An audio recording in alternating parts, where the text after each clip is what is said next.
कधी असा प्रश्न पडला का, आषाढी एकादशीला धान्य का खात नाही? तर चला आज त्यामागचे कारण पाहूया.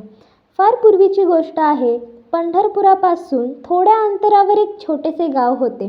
त्या गावात गोविंदा नावाचा 10-12 वर्षाचा मुलगा आपल्या आजीसोबत राहत होता. गोविंदाची आजी मोठी भक्त होती विठ्ठलाची. तिच्या तोंडात नेहमी विठ्ठल विठ्ठल जय हरी विठ्ठल हा नामजप असायचा. आषाढ महिना सुरू झाला होता. गावात सर्वत्र उत्सव होता. वारकरी टाळ मृदुंग घेऊन पंढरपूरच्या दिशेने चालले होते. प्रत्येकाच्या तोंडी एकच नाव, ज्ञानोबा माऊली तुकाराम. गोविंदाने पाहिले की आजीने घरातील धान्याची भांडी बाजूला ठेवली होती. भात शिजत नव्हता, भाकरी होत नव्हती. फक्त फळ, दूध आणि उपवासाचे पदार्थ होते. तो आश्चर्याने म्हणाला, आजी, आज आपण भात भाकरी का खात नाही? मला खूप भूक लागली आहे. आजी हसली. तिने गोविंदाला जवळ बसवले आणि म्हणाली, बाळा, आज साधा दिवस नाही. आज आषाढी एकादशी आहे. या दिवशी धान्य का खात नाही? यामागे एक फार पवित्र कथा आहे. ही कथा भगवान श्रीकृष्णांनी स्वतः धर्मराज युधिष्ठिराला सांगितली होती. गोविंदा उत्सुक झाला. आजी, मग सांग ना लवकर.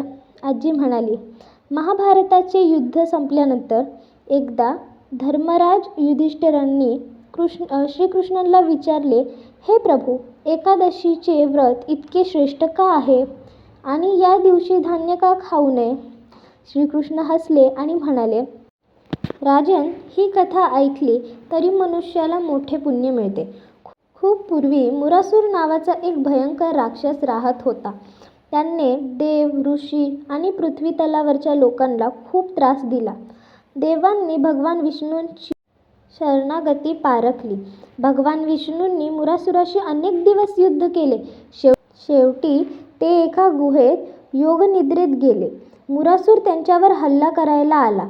त्याच क्षणी भगवान विष्णूंच्या दिव्य तेजातून एक तेजस्वी देवी प्रकट झाली. त्या देवीने मुरासुराचा वध केला. भगवान विष्णू जागे झाल्यावर म्हणाले, आज एकादशी तिथे आहे. आजपासून तुझे नाव एकादशी असेल. जो या दिवशी श्रद्धेने उपवास करेल, माझे नाम घेईल आणि मन शुद्ध ठेवेल, त्याच्यावर माझी विशेष कृपा राहील. गोविंदा शांतपणे ऐकत होता.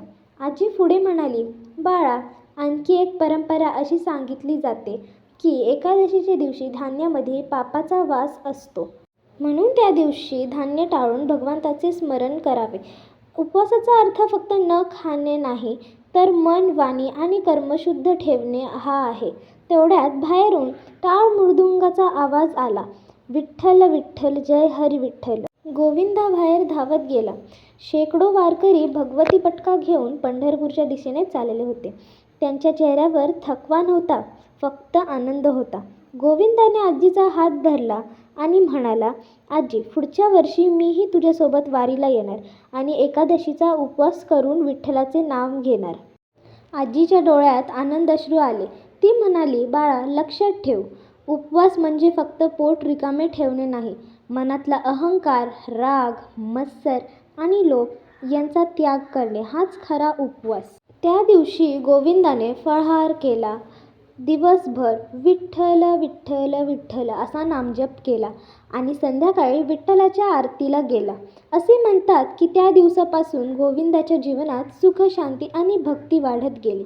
म्हणूनच आजही लाखो वारकरी आषाढी एकादशीला धान्य टाळतात, उपवास करतात, विठ्ठलाचे नाम घेतात आणि पंढरपूरच्या वारीला सहभागी होतात.